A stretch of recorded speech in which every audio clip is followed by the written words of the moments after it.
the feminist movement has done many key and essential things. Why do people call you a feminist? I don't know.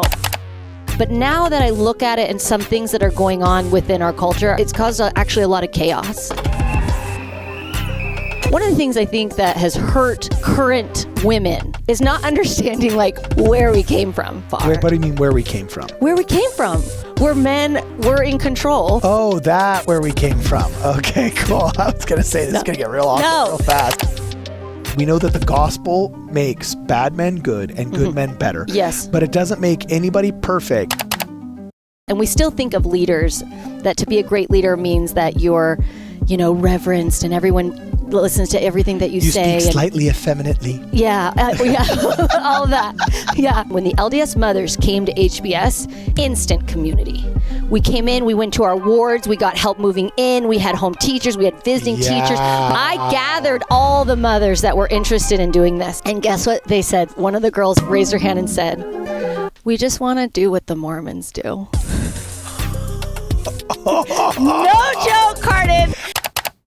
This episode is brought to you by Tiny 3D Temples. For a discount on all of their products on their website, please check out the link in the description below.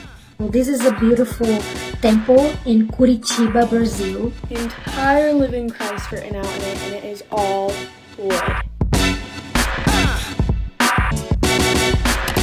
The root of feminism being man-hating, I think, is a completely timeless aspect of feminism. Interesting.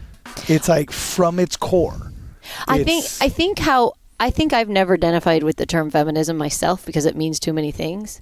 I think all you people who aren't they want to say, yes, of course we believe in equal rights. Of course we believe in the right to vote. That's just traditionalism demanding respect, though.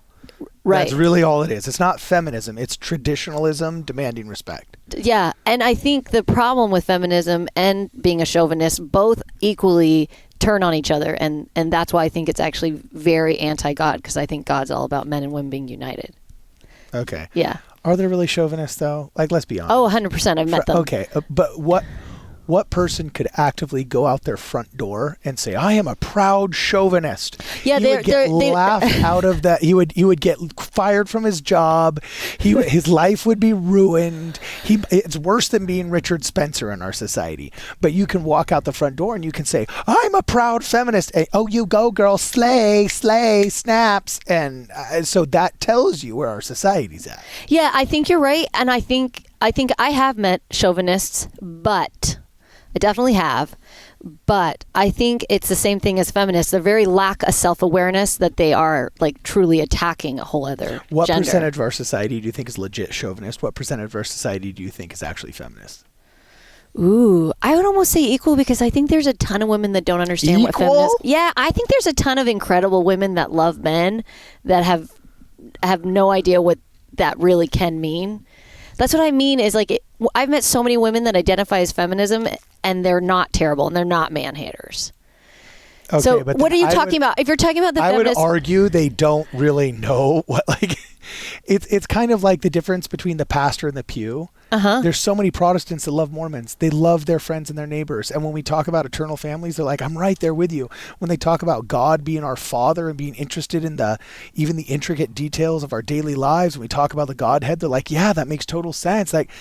And then when they talk to their pastors, they realize, "Oh, I'm not allowed to believe in the Godhead. It has to be this creedal Trinitarianism, or else I'm at odds with my own doctrine. And actually, I'm not allowed to think that I'm going to be married to my husband in the eternities, and eternal families can't be a thing, even though I naturally feel it in my core." Because, wait, what'd you say? Oh, because Paul said no in what interpretation of the Bible? So I would argue the average feminist in America has been bamboozled by the media to think that their traditionalism demanding respect is feminism. Because also the first thing they always mention is never women's rights, but human rights. Mm-hmm. They always say, for example, like, "Oh, well, you don't think women should vote?"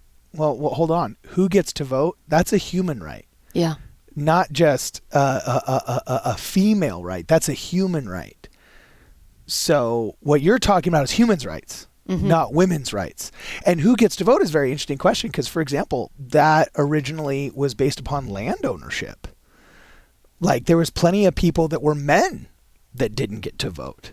But women weren't allowed to own land. Yeah, but women felons aren't allowed to vote, while women non-felons are allowed to vote. And that's a human right, not a gender-based right. So oftentimes, like feminism is so, like toxic feminism is constantly Trojan horsing itself through human rights instead of women's rights. Do you get what I'm saying? Yes, I definitely get what you're saying. And that's where I'd also say when you were describing like leftist, woke, like kill 9-month-old term babies and all, I don't think... Oh, you don't shout your abortion? No. I don't think most women in general identify with any of that. Okay. And I think like you're saying, almost in a good way, that's a great thing. I think most women aren't man haters. I think most women want marriage, family, and a happy life. Yeah, but most women... Okay, so again, we're going pastor in the pew. You're talking about women. I'm talking about feminists. Okay, so how would you define that then? Well, oftentimes it's actually up to the individual. And that's why this conversation is so interesting, because like I feel right now, and I'm trying to choose my words very quickly because some woman watching this podcast in South Africa may not feel the same in her English-speaking community as the woman in Reno, Nevada or Gilbert, Arizona. And when we talk about the church, oftentimes we bring our own baggage to the table. Like you may be talking about the church in Washington, D.C., where you lived, which could be drastically different than the church where I lived in Los Angeles, right? So I would say in the North American church, specifically in the legacy of Brigham's Empire of the West, Utah, Idaho, Arizona, California, the surrounding areas that are now 100 years deep in Mormonism, I would say I think the average millennial and younger thinks they're a feminist because to not be a feminist is to be a bigot. So kind of like they self-identify that way without truly knowing what it is. And if asked, they would list a bunch of human rights, not women's rights.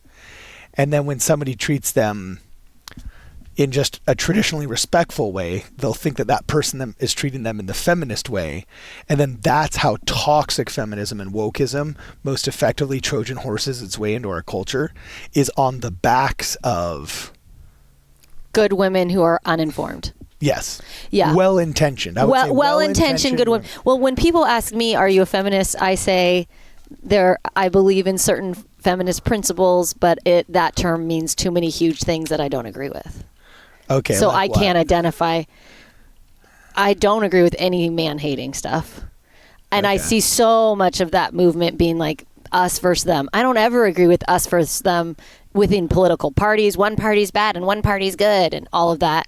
I don't think men and women are happy unless they are united. And I think too much of feminism... Oh, that's actually quite a beautiful phrase. Yeah. Wait, say that one again? I don't believe men and women are happy unless they are united.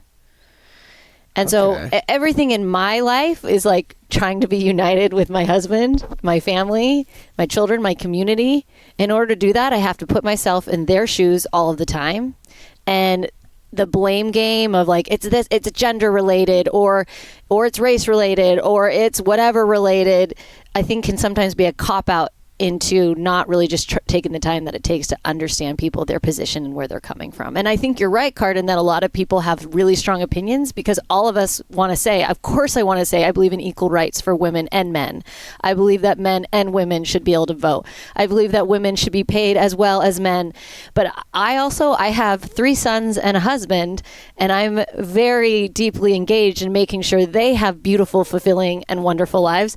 And I think that women, globally do receive many horrific oppressions and all of those things. But when you're talking about the country I live in, I think although we are not perfect, we're doing pretty dang good for equal rights for women and men. Oh, no doubt. No doubt. Like, you ever been to another country? Like, you ever been to Saudi Arabia? No, I'm terrified. I won't go there as a woman. No, okay, well, it's not that. Oh, okay, well, no, that. Okay, so what's so interesting, I took a video driving home. In some ways, it's actually kind of, in some ways, first off, very beautiful country. Mm-hmm. And but there are some oddities. Driving back to the airport, I took about a 12-minute video just with an iPhone out of the taxi, driving through from our semi-rural area into the main highway that headed back to the airport. And I was just filming public, just as B-roll for a documentary video that we were going to do, right?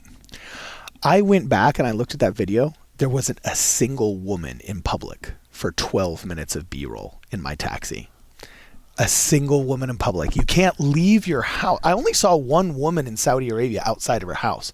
You have to be escorted by a man. You can't drive. If you're in the car, the man has to be driving, or there has to be a note. It has to be like a medical emergency or something.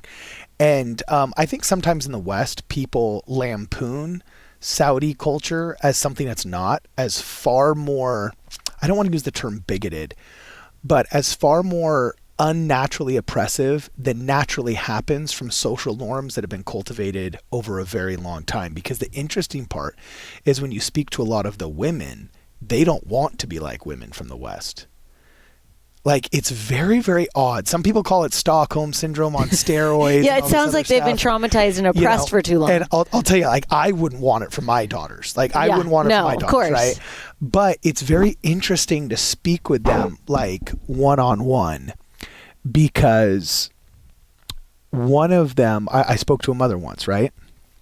And of course, this is outside of the United States, where that kind of intergender dialogue with a Westerner is probably a lot more tolerated. So, I mean, I don't know if I can use that as the best example, right? But actually, here's a better example. There was a man who said, you know, I get that it's very difficult for people in the West to understand, but he said, as somebody who has lived in both places, here's something I appreciate about it. He said, if you are attracted to my sister, like, my sister is safe. He's like, she's safe in public because she's always with a loved one. That's somebody has to take care of her. Like, young men, if the father dies, they have to take care of their mother. Men, if the husband dies of their sister or their cousin, there's a man there to take care of them. Right? Right. So all women are accounted for in their society through familial ties. And if you're attracted as a man to somebody in your community, you do not go up and talk to her. There's no pickup lines. There's none of that. That's wildly disrespectful. You would come to me and say, hey, respectfully, Muhammad, I'm very attracted to your sister. She's a lovely person. I'd like to, with your blessing, I'd like to speak with her and court her. And then basically, as a brother, he goes and he says, Dad, so-and-so likes Jennifer, shall we say. I've actually played soccer with him. He shows up on time. I know he's a responsible guy. He's apprenticing as a welder, so he may not make a lot of money, but he'll be able to provide. I say we let him talk. And then the father and the brother are like, okay, cool. And then they talk. And if the girl doesn't like her, it's over. As enforced by the brother. Yeah. Because then the brother comes back and he's like, your date went well. She thought you were awesome, bro, but I don't know if it's a good fit.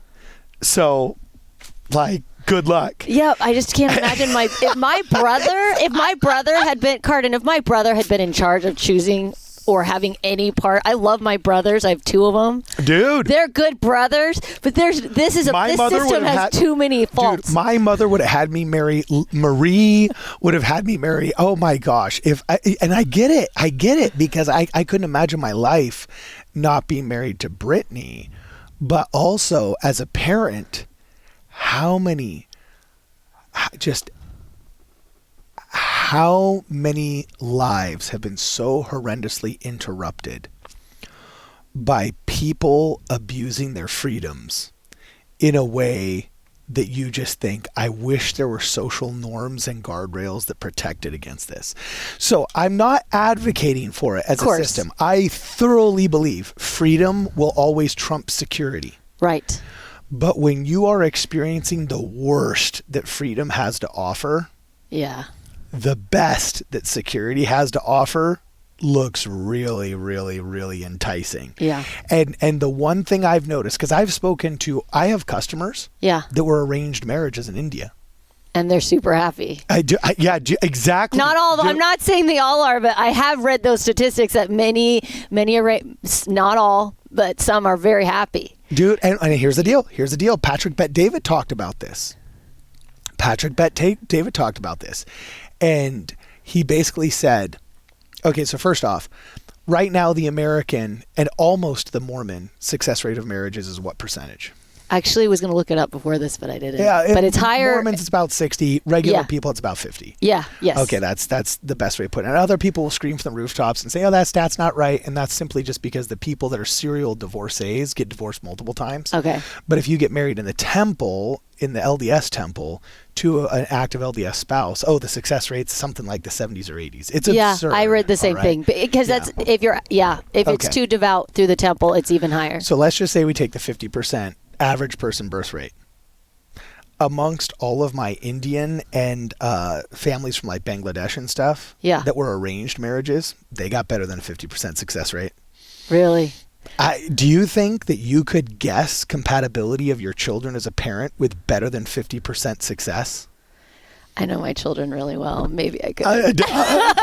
Okay, so that's the thing, though. And so it's like when you look at a free American society with a 50% success rate and then kind of a more restrictive Indian society with a better than 50% rate, you're just kind of like, dang, man. Like I wouldn't want it for my kids, but I can steel man at least why they like it and why they do it. Yeah, you can have empathy and put yourself in their shoes and try to. But I think foundationally with our doctrine, we believe agency at all costs is important, even with what vulnerabilities it leaves us open to. Yeah. Because it's the whole, I think it's like the foundation of our belief system is that choice. And with all the protections you're talking about and the pros, it would never outweigh the cons for the way we believe life is supposed to be, which is choice. Yeah. Right? Also, I love my brothers. I don't want them picking my husband. Are you afraid you'd get like a big alpha child? Well, I will say my one brother, my younger brother, Matthew, he does really like who I picked. Okay. My older brother does like him too, but I think he was very impressed when I brought Kyle home. They're similar. Me and Brittany wouldn't have made it. Her parents had us break up the first time. No way. Oh, yeah. See, I would say Kyle fits in better with my family than I do.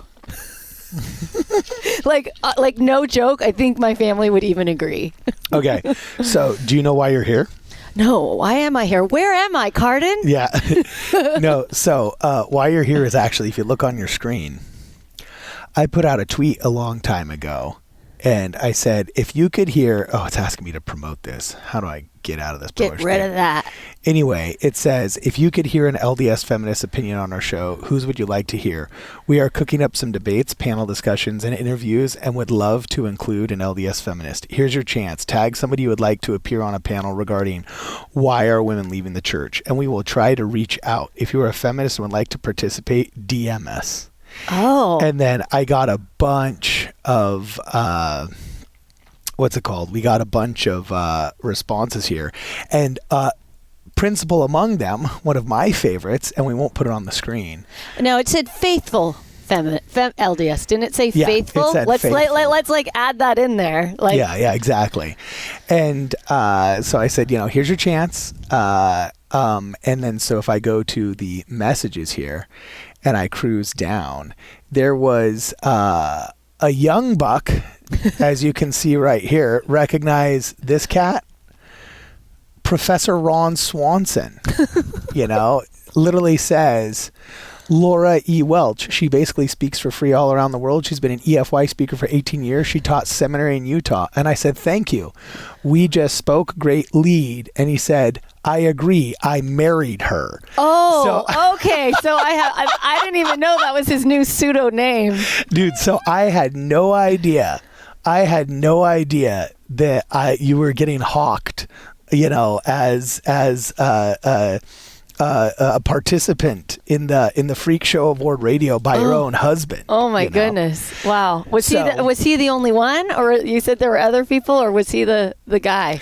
No. There was a bunch that recommended Julie Hanks, but she's inactive, as self-described on Instagram. It's extremely hard. So it is. Ask anybody that's a podcaster. Yeah. Left, right, or center. You can ask Tim Pool, Trigonometry, us, radio hosts. it's impossible to get the left to come and defend philosophically or articulate a defense of its views and its positions. Interesting. Yeah. It's for everyone. This is why I also have so much respect for Jim Bennett. Okay. Like me and Jim Bennett, we're homies, man. We'll get angry at each other sometimes. Yeah. We'll literally just be like, what are you saying? Just like we'll get angry at each other. But ultimately, we always hug it out. We always make up, and we have a ton of respect for each other because he engages. Yeah.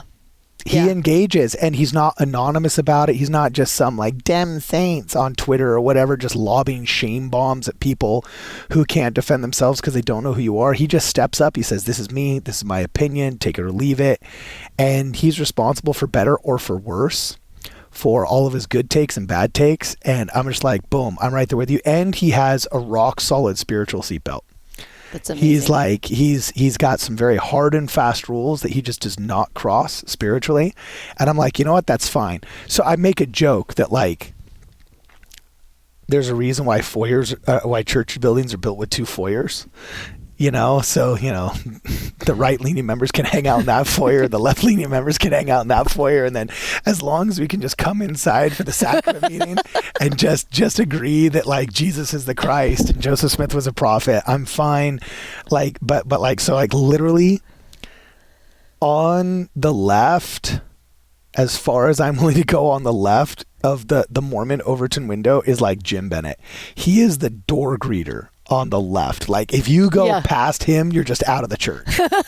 You know what I'm saying? You're just out of the church. Yeah. And then I think on the right is like Greg Madsen. Okay. Greg Madsen. He's the door greeter on the right. And then most everybody else fits in the inside. And sure, sometimes it's awkward between some members at the potluck. And sometimes I gotta haul people in as like Bishop Ellis and say, all right, you guys gotta kiss and make up and whatnot. But yeah, that's anyway, you got pimped by Professor Ron Swanson. Ron Swanson. So, yeah. Did you know that was your husband? No, moniker? I didn't. Did I just out him? You outed him. He has these pseudonyms. My favorite one is when he's like Professor, I don't know if he uses his real name, testing tenure, because he says tenure. Oh, so that's funny. Yeah, it's funny. Okay, so why do people call you a feminist? I don't know. I don't think I've ever even used the word in a talk or anything. I think I'm kind of more boring and moderate. But you're empathetic. I'm empathetic. I think when I think of feminism, like you and I've talked about how there's like extreme leftist woke feminism, and like there's just no way that's where I fall. I would say I am a professional speaker. I'm put myself out there all the time. I'm very pro motherhood. But the term, I have issues with these terms because they can group you into baskets that I don't want to be grouped in. And maybe that makes me wimpy or not standing up for what I really believe. But this is word radio, so I can say it. I really just believe in the gospel of Jesus Christ. And I think that women are amazing. And there's feminist principles that we've all deeply, deeply benefited from. But there's also aspects of feminism that I think have deeply, deeply hurt women. Really? Yes, like big time. And so if I don't know if I can put myself in the basket, but of course I can put myself in the basket of something you said, which is human rights, and that of course women should have the right for vote and equal pay and all those beautiful things. I think a lot of feminists the feminist movement has done many key and essential things. But now that I look at it and some things that are going on within our culture, it's caused actually a lot of chaos and a lot of turmoil, and I think it's messed with women in a lot of ways. Okay, so I want to hear what those key and essential things are, but also if you ever struggle with a label, I would like you to reverse the application of that label to figure out if you think it fits. Okay. And I guess I would say, what's the opposite of a feminist? Because if you're not that thing, like, did you get what I'm saying? You can reverse engineer. You could reverse. I mean, is the opposite of feminist a chauvinist? Like, is it the woman that thinks that girls shouldn't speak in church and we should be submissive and we're not supposed to, you know what I mean? Like, is that an opposite? Because I definitely don't agree with that. Well, if the opposite of love is not hatred, it's indifference, I guess, I don't know. we can game theory this afterwards, right? Yeah. But so what are these key and essential things that you think we've benefited from that, Yes. heralding back to the original part of our conversation, aren't just human rights Okay. or traditionalism Okay, Cardon. demanding respect? Well, okay, and you might trump me on this because here's how I've always thought about it, and I'm willing to be changed if you have a more Okay. profound way. Well, I mean, I kind of think of men in two different categories, and one of the things I think that has hurt current women is not understanding like where we came from. In fact, I think if we understood where we came from to where we are now, we'd be a lot happier. Not to say that we've perfected gender relations and gender equality, because we haven't, but we've come really far. What do you mean where we came from? Where we came from, where men were in control. Did you not get the talk? Oh, that where we came from. Okay, cool. I was going to say this is going to get real awkward real fast. And this is actually where I love the gospel of Jesus Christ, because I think one of the best things for men and women, but I'm going to focus mainly on men, is men. The gospel of Jesus Christ make men, and Christianity in general, have taken men who were murdering, pillaging, raping, all of those things that went on for centuries and are still going on in parts of the world. Christianity has been one of the best things for men, where has called, in fact, when people say like any sort of Christianity, or at least in my specific church, the Church of Jesus Christ of Latter-day Saints, that it's oppressive to women, I'm like, no, we are protective of women. And we have called men to be better and better and better. And you've seen that even within our church culture. I'm not dogging on any past prophets or anything like that. That was the times and the history and all of that. But if you look at our modern day prophets and apostles, I don't know a more fantastic men that walk the earth than those 12 men. And it makes me emotional, because a big part of my testimony is at 16 years old, I had two friends take the discussions, because one of them was in love with me, and the other one thought the other one. Flirt to convert. Flirt to convert. It's a real thing here. Okay. And the other friend was his friend, and he said he was going to go to the discussion because he was worried that he would join the church just because of his feelings for me. In fact, and that's the one that actually ended up joining the church, the friend. But I was so proud to take them to General Conference. And when I walked in that building, bringing people that are investigators, and I looked up on the screen, it was a foundational rock of my testimony of these are I believe, some of, if not the best men on earth that we get to have lead our church. And when as a history major, when we look back of where men have been and where they are now, and even our men that are just you, Cardon, right? Like my husband, like the gospel of Jesus Christ is what helps men be their best selves. And sadly, like when women stray, and I'm not saying women can't be bad. We are more subtle. We can do horrible things, but men murder and kill more often. The prisons are more filled with men. I don't know. If you add abortion in. Oh, that's a harder topic. But that's a harder topic. But that's hard and breaks my heart a little bit. But it throughout history, would you agree, Cardon, that men tend to be responsible for more of the evils of the world? Christianity, even the most shrewd and cynical atheistic historians. Who is that? What's that great quote by that one historian that says, when I look back at history and I see just basically how culturally only strong men could dominate, women were oppressed. Yes. And then something just massively changed in 0 AD. And by, yes. What could that have been? He's like, I cannot help but look back as Christianity and say it was the major civilizing influence of the West. 100%. Yeah. And like, and I think it's an incredibly powerful point, and it breaks my heart that people are leaving religion. I want them to come to ours.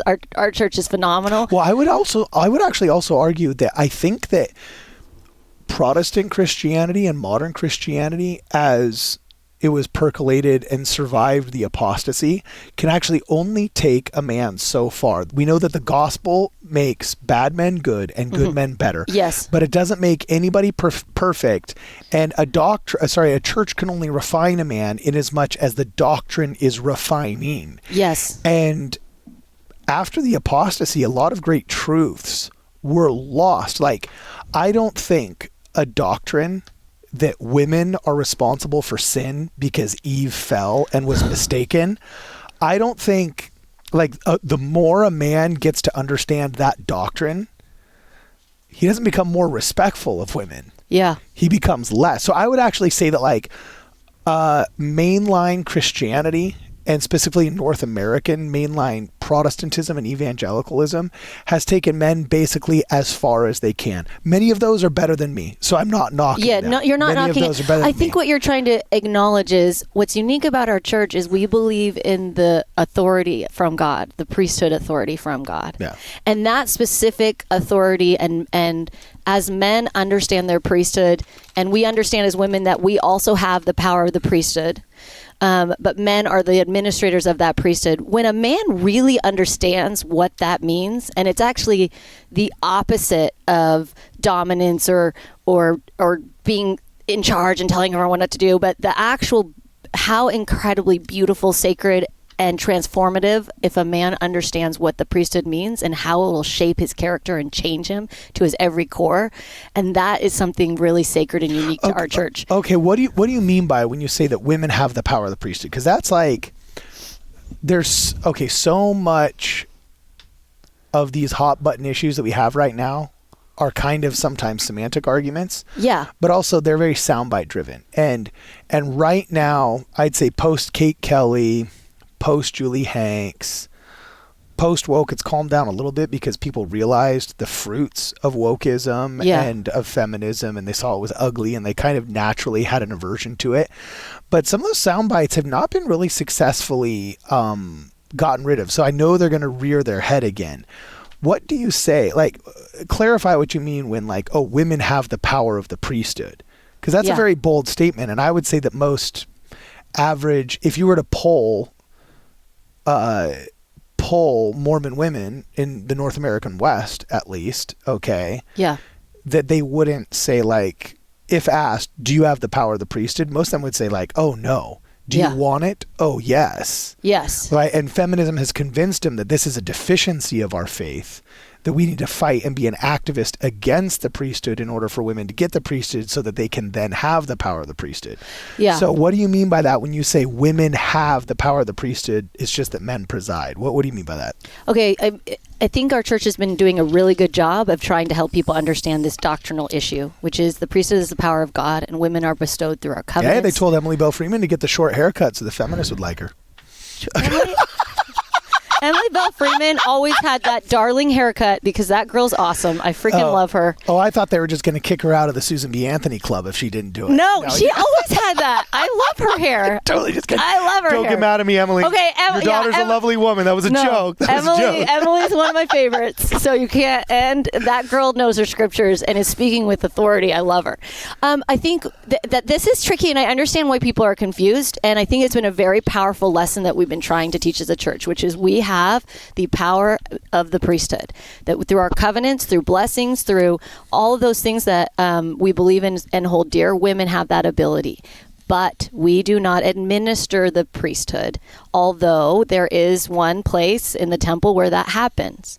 But for the most part, and I think where women might even that are really, where this is like a tricky spot for them, need to say, well, if we can't administer the priesthood and we have, that means that men are in charge and women aren't. Which right? kind of, I can see where they're coming from. But they have to differentiate the two, because it's not the power of the priesthood, because we all have access to God's power, and so they have to differentiate. No, it's not that we want God, the priesthood. It's that we want to be able to administer. So clarify what you're actually asking for. So, because I'm sympathetic to this argument. So what's really funny is, so I'm going to go from sounding like an Andrew Tate apologist here to all of a sudden sounding like a secular progressive, right? Yeah. But like, for example, me and my father started a business once, and he's a hardcore accountant, very conservative, still uses Excel, the whole 9 yards, right?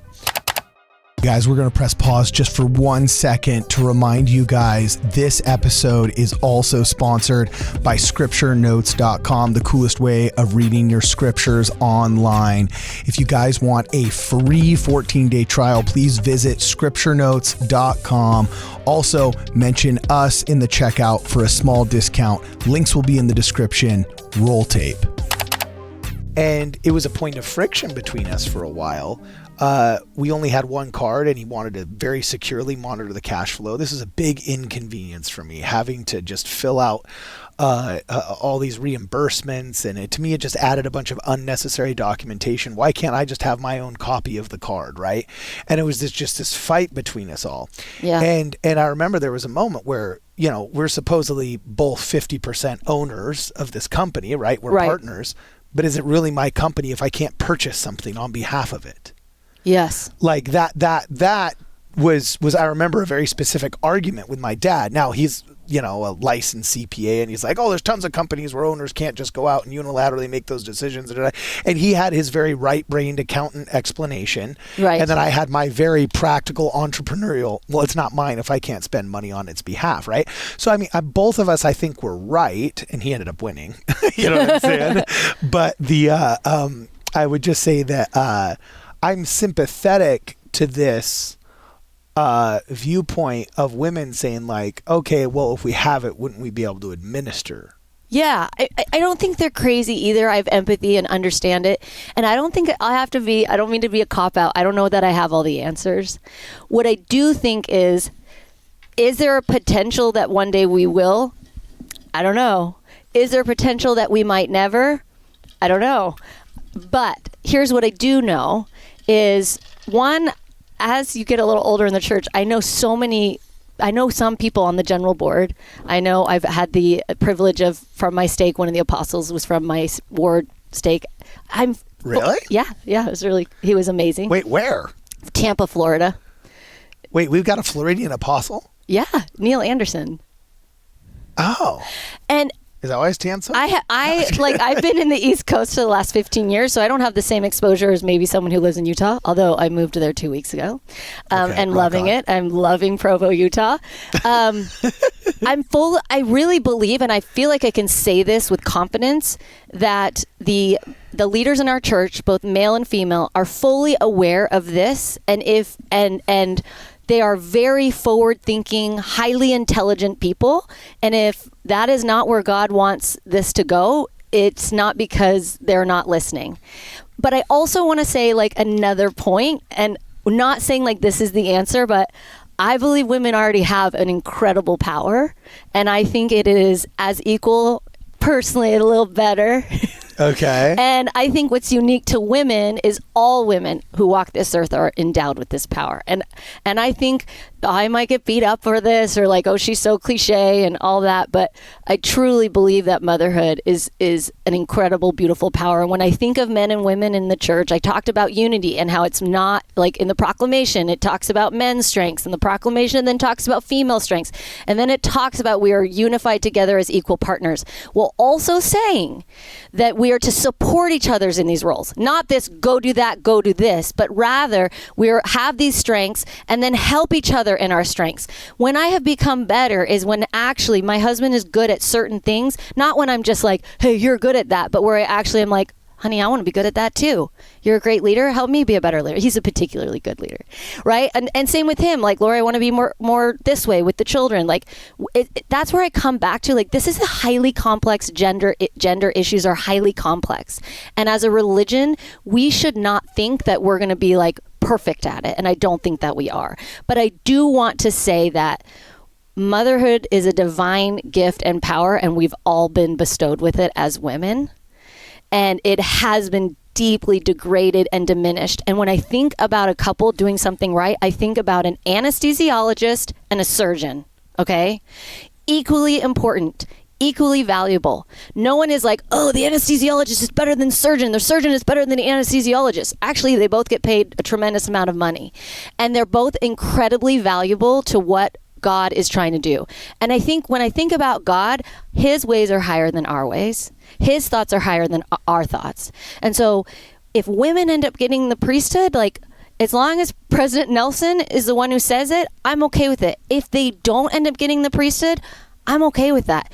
Do I think, and I could see both universes in different lights, but I know right now I have a tremendous responsibility with what I've been bestowed with God, and his work is to bring to pass the immortality of man. And sometimes I think he's a little worried that we're too caught up in some of these bureaucratic differences.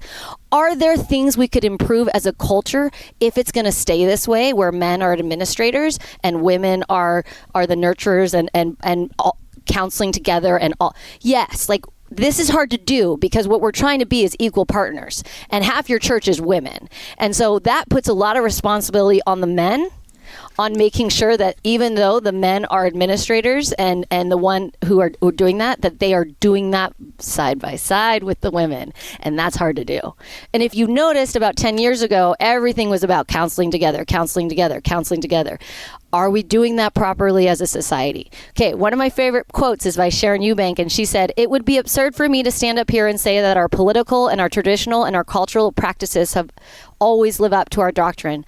I'm not even sure that we fully grasp our doctrine. And to be honest, in my opinion, we can improve in many, many ways. We should, and I think we will." And so people who are struggling with this issue, I want them to stick around. I want them to keep trying. I'm not saying like, no, we're amazing and we're perfect and we have it all figured out. I'm just saying, like, from where we came from, the LDS Church is doing pretty amazing, and it's an amazing place for both men and women. And maybe we don't have it all figured out, but we sure as heck have a lot figured out. Okay, so I guess my last question would be just heralding back to the original nature of this conversation. So you were invited here, all right, because supposedly you would be able to give more voice to a lot of these, quote, feminist arguments. And we've gone over trying to define what that is, right? But what would you say if a woman came up to you and said, "I'd love to go to the church. I've read the Book of Mormon. I think it's great. Or I've read a tract from your church. I'd love to go to church, but I've heard you guys are kind of bigoted." Like, what would your immediate reaction and your pitch be? Define bigoted to me. Like, what do you mean? I hear that you're just kind of, problematic, that you're a little male dominated. Okay, and that's okay. A little, bigoted, like. I mean, I would say Trump. Okay. First, I'd laugh a little bit, but if you really look at so many of the policies and doctrine, and this is where I go back to being a member of the Church of Jesus Christ as a woman is amazing. It's the men are constantly told, like, you need to do better, be better.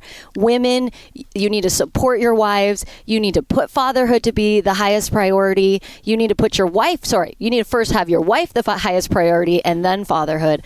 I would tell them, like, and I think I'd have to speak more from experience. And that's where I think it can be tricky on social media, because you'll hear these crazy things and just be like, in my faith, the men are the best men on earth. And when you really understand what the Savior was doing when he came to earth, and you think about how we used to see leaders, and we still think of leaders, that to be a great leader means that you're, reverenced and everyone listens to everything that you say. You speak slightly effeminately. Yeah, all of that. Yeah.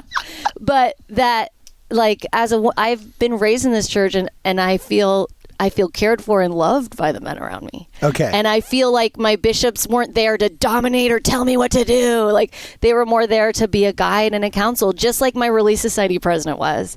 And I think that's why, like, the phrase "come and see," I'd be like, please just come and see. And I have had one of my best experiences of understanding being a woman in the church and appreciating being a woman in the church was actually spending more time with women outside of the church and seeing the crap that those poor women deal with. I had this crazy experience, Cardon, where I had an MIT researcher come and ask me. So I co-founded an organization for families. Let me be very clear. I did not go to Harvard Business School. My husband did. Okay. But I lived on Harvard Business School's campus for 5 years. He was off doing hard classes, and I was in the mix of MBAs, and I was sneaking into classes, and it was an incredible opportunity for me. And because I founded this organization, I had an MIT researcher who was 33, around there, and she said, "I want to come interview you about motherhood." And I was like, yeah, let's do this. This sounds fun. So she came in and she asked me this. She said, "I want to know what LDS women know about motherhood that the rest of us don't."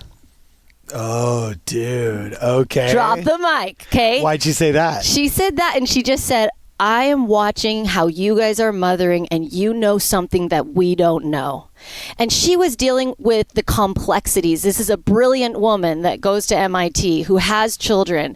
And we still, LDS women deal with these complexities too, of career and family and how to balance that. Like, we still all, it's hard. How do you hate your friend sufficiently in front of your, how do you hate your husband sufficiently in front of your feminist friends to actually like get along, but then turn around and love him while you're at church and in the home? Yeah, you're hilarious. You have to balance these plates. These different things, but career and family, that's like a very hard balance that all women. But she said, there's just something you know about it. I said, well, what do you mean? She's like, you seem to be a lot happier. And she explained herself. She said, I'm trying to do both.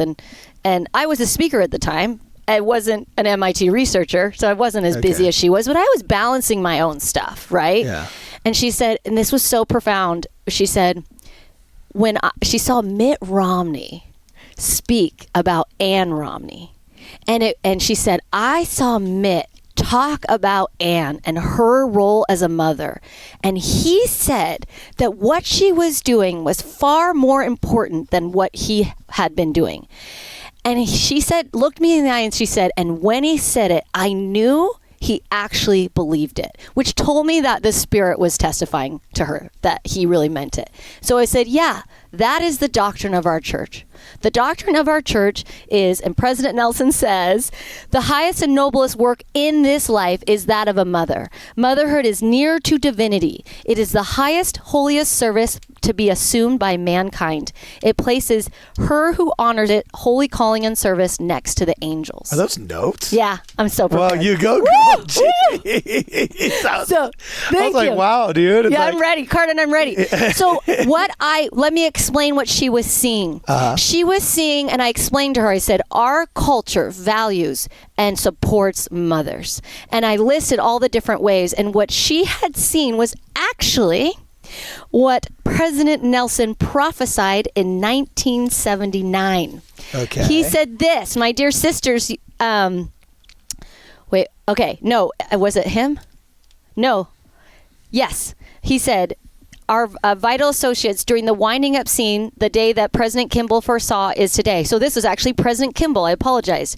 You are the women he foresaw. Your virtue, light, love, knowledge, courage, character, faith, and righteous lives will draw good women of the world along with their families to the church and in unprecedented numbers. And she had identified the light and uniqueness that LDS women have, that we know what we're doing as mothers is the most noble work. And so when someone asks, like, what's it like being a member of the Church of Jesus Christ, I'd say it's amazing. So the name of this podcast should be Feminist, Why Feminists Love the Mormon Church, ... and MIT agrees with them. And like this MIT researcher. She said things like, you guys are happy. You guys like... she thought it was so amazing that the men, and this is why Mitt Romney was important in this story, is...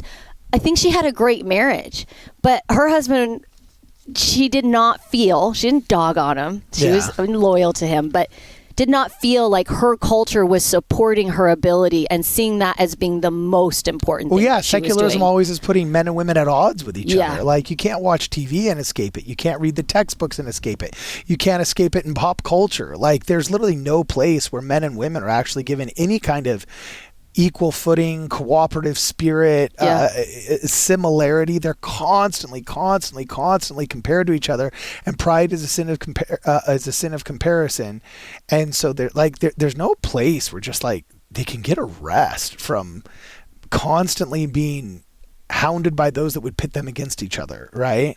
So at least in our church, I think I agree with you that that is one of the most beautiful aspects of our doctrine. And so I guess I would say that we'll just, end our little pre-show sound test. There's a long sound test right here. You know what I'm saying? I thought this was a show. And, I've been recording, so I'll what I'm saying. Okay, good. But we didn't actually start with the formal. I know. I felt like you were tricking me a little bit. You wanted me to be a little more raw. No. You started going really, really well. And I was like, well, geez, I didn't want to stop it and start again. But that's why I was also wiggling so many buttons at the beginning, right? But I would just say, okay, let's up the ante a little bit then. Okay. A straight up gender studies major comes up to you on MIT. You're walking out of your husband's class. She saw you sitting next to him and overheard you talking about how, oh, I love my church group. It's fun. It's great. You know, we're all equal. We all have fun. You should come. And she comes up to you. She says, I've been wanting to look into you guys and stuff, but like, what is in it for me? Like, what would somebody of my persuasion like about the church? Like, how would I know I'd fit in? Because the world's telling her that she wouldn't fit in. That she wouldn't Academic culture is telling her she wouldn't fit in. How would you say she would fit? What would she love about the church? What would the gender studies major love about our church? Okay, well, if you're an ambitious, driven woman and you want to try to do the balance of family and career. But would you really want to? Would her gender studies professors really, would they, I mean, wouldn't that frowned upon? In that they wouldn't even let you use the word family. Remember, and you were telling me in the pre-show. Okay, so I have a good.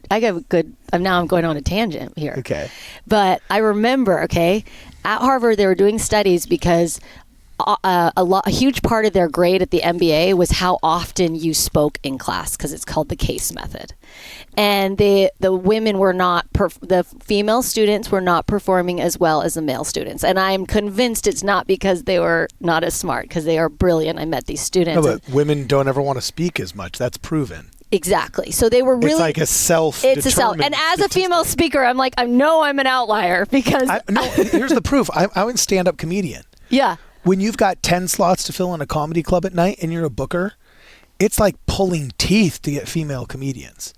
And the few ones that are great and good, it's awesome, but you can just wear them out. Like, and you want to make it in this world, be a female stand-up comedian. Are you kidding me? You will get an endless, like, there's never enough slots. It's such a unique voice. We're constantly like, and the guys don't want it, you don't want it to be a pure sausage fest. Like, we're okay with male dominance, but like, not absolute sheer 10 out of 10 slots on the card. Like, well, let's throw a couple in there, you know? Yeah. Well, as Molly Shannon, I think she's probably the best that's ever been on SNL. Oh yeah. Well, but I'm just saying that nothing's stopping these. It's not bigotry that keeps female comedians from existing. It's trust me, there's not a producer at CBS right now that wouldn't love another Molly Shannon and straight up try and give her own show, because there's just more of a market demand than the amount of female stand-up comedians existing and self-creating. Yeah, so they were looking into this, and like you said, there's some gender dynamics that have always been true with women in speaking. So the university was trying to find ways to support women as student, and because I founded this organization, I was a little bit part of these dialogues. But I thought they were hilarious because they had no idea how to help women. Oh, really? Like, it was like so funny. Like I just wanted to sit there and be like, all right, okay. So particularly mothers that are students, if you want to help a mother who is a student, they were like, oh, we'll give her more tutors, we'll give her this. And I'm like, no, if you want to help a mother, free babysitting at the temple. You help her be a mother. Yes. Our society does not get this. They don't. And I don't know why they don't. They don't understand it. So I am so empathetic to this. Thank you. Literally, Thank you. I was in a conversation once because I had family members in the temple presidency, and we were talking about, like, for some reason, somebody made some kind of suggestion box comment, and I literally said, why don't they provide babysitting at the temple? That would be so cool. And all of these, like, bureaucrats and ex-temple presidents, they kind of like nearly like gasped in horror, right? And they said, well, no, first off, the liability, which I'm sympathetic to. There's liability with child It's legit. Okay, but there's liability for everything we do in the church. So just figure out what the liability is and then compensate for it, all right? Oh, boo-hoo, it's hard work for a bureaucrat. Second thing, though, was it was actually a woman that said this. What'd she say? A woman. We sometimes are our worst enemies. There was one of the Can you say that again? Sometimes, sometimes we are our worst enemies. Okay, I just didn't want them to think I said that. No, sometimes, like we get in the way. So sometimes it was actually one of the female docents that literally kind of stepped up and said, "No, we don't want women coming to the temple just for the free babysitting." Oh my goodness! You know, and I just remember this lovely woman, and I literally thought, actually, what if we did? Like, Like, would it really be? I mean, and call me a cynical Hollywood producer, call me a bad digital bishop or whatever. But I think sometimes you have to go to church for the wrong reasons before you understand the right reasons. Yeah. Do you know how many guys I know had a crush on a Mormon girl in high school, started coming Flirt to church? convert, Cardon, that was me. Well, we joke that it's flirt to convert, but you weren't trying to convert him. I mean, maybe. Okay.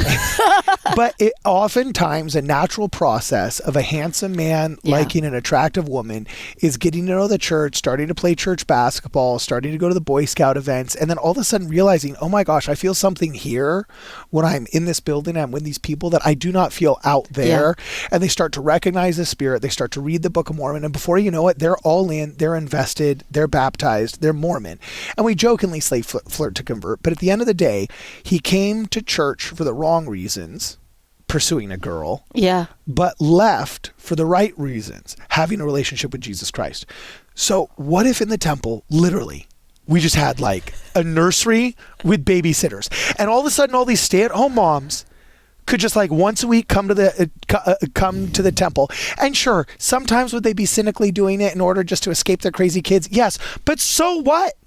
They might get 5 baptisms for the dead done and have some epiphany in the celestial room that, oh, maybe I need to treat my husband better and do a better job at my calling. Like, yeah, no, I actually... Is that so bad? That's so bad, yeah. Well, I have one of my favorite talks I give is called The Windy Path of a Covenant Woman.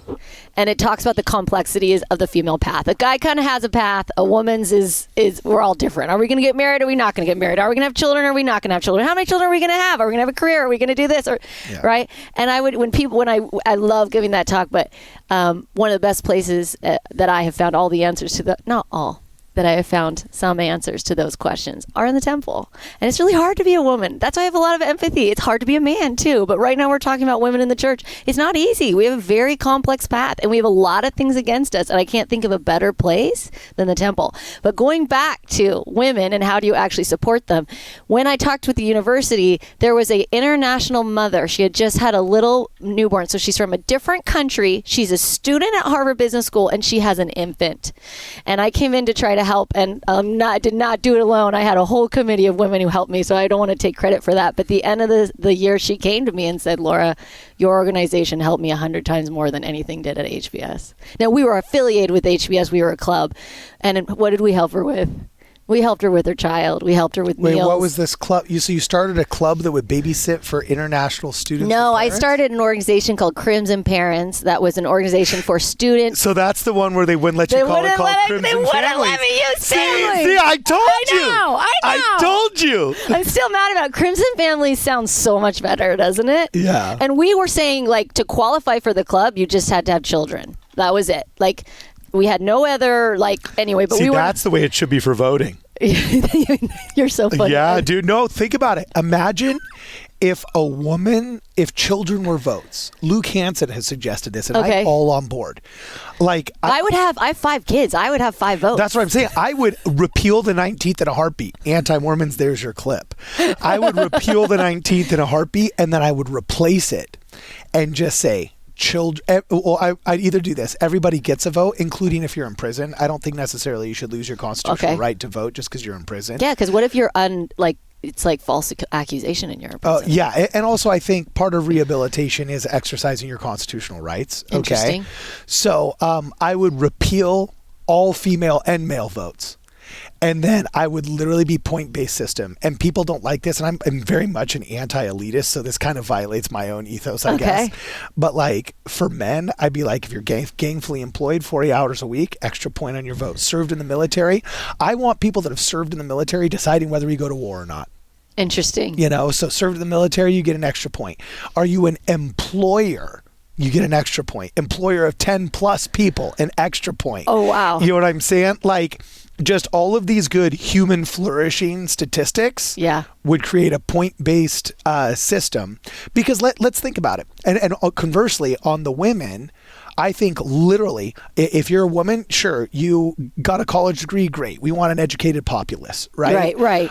You have another child, that's an extra point. Second, third, fourth, that's a second, third, fourth point. I would have 5 votes. You would have 5, but also, shouldn't you have 5 times more of a weighted weighted opinion about, because you're sending children to war. Yeah, it's like, if real. we go to war, it's your children that are the soldiers getting shot. So shouldn't you have more of a say in, at least while they're under your stewardship, about whether or not, you know, I think your opinion matters more. Well, thank you. Yeah. Well, These are interesting ideas. I've never thought about it that way. dude, Yeah, it's very cool. It's very cool. No, we didn't provide babysitting. What was really cool about this organization is, if I tell you you have time for the background of it and like how it stemmed. Okay, so they had, when I came to HBS, before I went there, Kyle worked for Stanford. So I was just with MBAs for like 10 years. Okay. And so he worked for the endowment. My brother-in-law, who was married to my amazing sister, was getting a MBA and then a doctorate. Okay. And so I was in that community for a while, and they had a really robust club for the families. So when I came to HBS, they had something called Crimson Kids, and it was horrible because you had partners of students. So that could be a girlfriend, that could be a wife.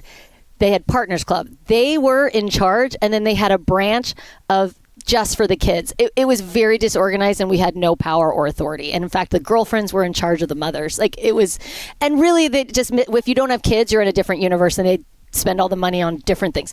Okay. So I was like, we got to rethink this. And who would have thought like starting like a family club would like be highly controversial?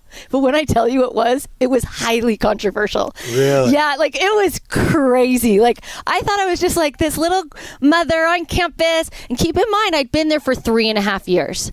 And so I had seen kind of like the problem and how bad it was running. And most people there are only there for 2 years. Kyle was getting a doctorate. So I was unique in the sense that I was there for 5 years. I had a super clear impression I was supposed to do it. I probably wouldn't have done it without it. And so I went to the administration and I was like, listen, we need a club that helps student mothers, student fathers, and their spouses. Because not only did the mothers need help, the fathers needed help. Because actually there, like, you are a minority if you have a family. Oh, yeah. It's like, it's no, and here's one of the reasons why. Yeah, because they're so busy aborting all their babies. like breaks my heart. But so what was so interesting in this, we are an amazing group of people, members of the Church of Jesus Christ of Latter-day Saints, but we had unknowingly done something that was really upsetting. And we didn't realize it was informed upon us at a very tearful meeting with the other mothers, many of which were not members of our church, said that they felt left out from the LDS community. And that they felt that what was happening is when the LDS mothers came to HBS, instant community. We came in, we went to our wards, we got help moving in, we had home teachers, we had visiting teachers, we had the priest corps moving us in, babies were born, meals were pumped, and when you went on campus, you knew each other, instant friends. Yeah. And why that mattered was there were so few families at HBS that we dominated the families. So say there's 100 families, we're like 70 of them or 50 of them. I don't know what the numbers were. Yeah. Some years we were less, some years we were more, but we didn't realize that these poor other families were watching us and feeling left out. And it was a very tearful meeting. So here's what happened. I gathered all the mothers that were interested in doing this. And I said, I feel really right about starting a new organization that envelops student mothers, student fathers, and the partners, and anyone who had children. And guess what they said? One of the girls raised her hand and said, we just want to do what the Mormons do. No joke, Cardon. At Harvard Business School. And I'm like, and here's what she meant. Of course, I'm like, well, come to church. Like, we want you. Like, visitors are welcome, right? Like, we're a proselyting faith. But she expounded on that. And she said, we watch how organized you are. And we watch what you guys have and the structures that you have in place. I mean, I don't know if she said it this articulately, but she said, we want to do what you guys, because we had LDSSA on campus too. So we had our ward family plus LDS. Most of us all went to the same ward too, right? So we're already like, and what I saw was this, and this is why I say being a member of the Church of Jesus Christ as a mother is one of the best places you could ever be if you want to have a family. And I think it's wonderful, other women too, but particularly I'm talking about motherhood today, is that these programs that we have in our church are truly divinely inspired to support families. And as a mother, they have specifically supported me. They saw, like what I said, when we arrive, we have an instant community. We help each other, we support each other. So you know what I did at Harvard Business School? What? I instituted a pseudo ward. Yeah. And it's perfect because we're on ward radio. Now, I didn't have the most important things, which is like the religious component, which is our meat and what matters. Yeah. But I still believe I instituted, you had a mentor when you moved in, meaning a minister. The elders court, we helped people before they got here, helped them find apartments, knowing where to live. We instigated meals for all of the new babies. The elders quorums moved them in. The other cool thing we did is if you were a prospective student, we gave tours of the houses, and oftentimes they'd be LDS homes, so they'd see like the pictures of Christ in the temple, and right, like, and it was an amazing opportunity. And we did this side by side with the other mothers. So in my committee, for sure, there were LDS women on my committee, right? And we know how we're pretty organized. Like we have callings starting at age 12, right? Yeah, exactly. So we did it. We did that same framework, but I can't even tell you how these women thrived being part of a volunteer organization. And it came to me, they were like, I love doing Crimson Parents. And I'm like, why? Like a lot of these women were very highly gifted professional women. Yeah. And they're like, I loved doing something. Well, because volunteerism crafts your soul in ways that entrepreneurialism and financial success simply cannot. That's right. And these women go entire lives chasing the PhD and chasing the paralegal and chasing the partner status. And when they finally get it, they don't realize they've completely malnourished half of their soul. Yeah. So much so that when they get a taste of something like beautiful and spiritual, it's just like water after a marathon that they didn't know they were missing out on. You're 100% right. We had a special group that was in charge of international students who had a lot against them, like trying to come into a new country, new language, and they had children, right? Like that's not easy. And one of my very best was an international mother who helped these other women. And we, of course, were like, what do you need? What do you need? Like just trying to, because she knew how to help them. But you're exactly right. Like they thrived in this environment. We had family activities. Now, this is a funny story.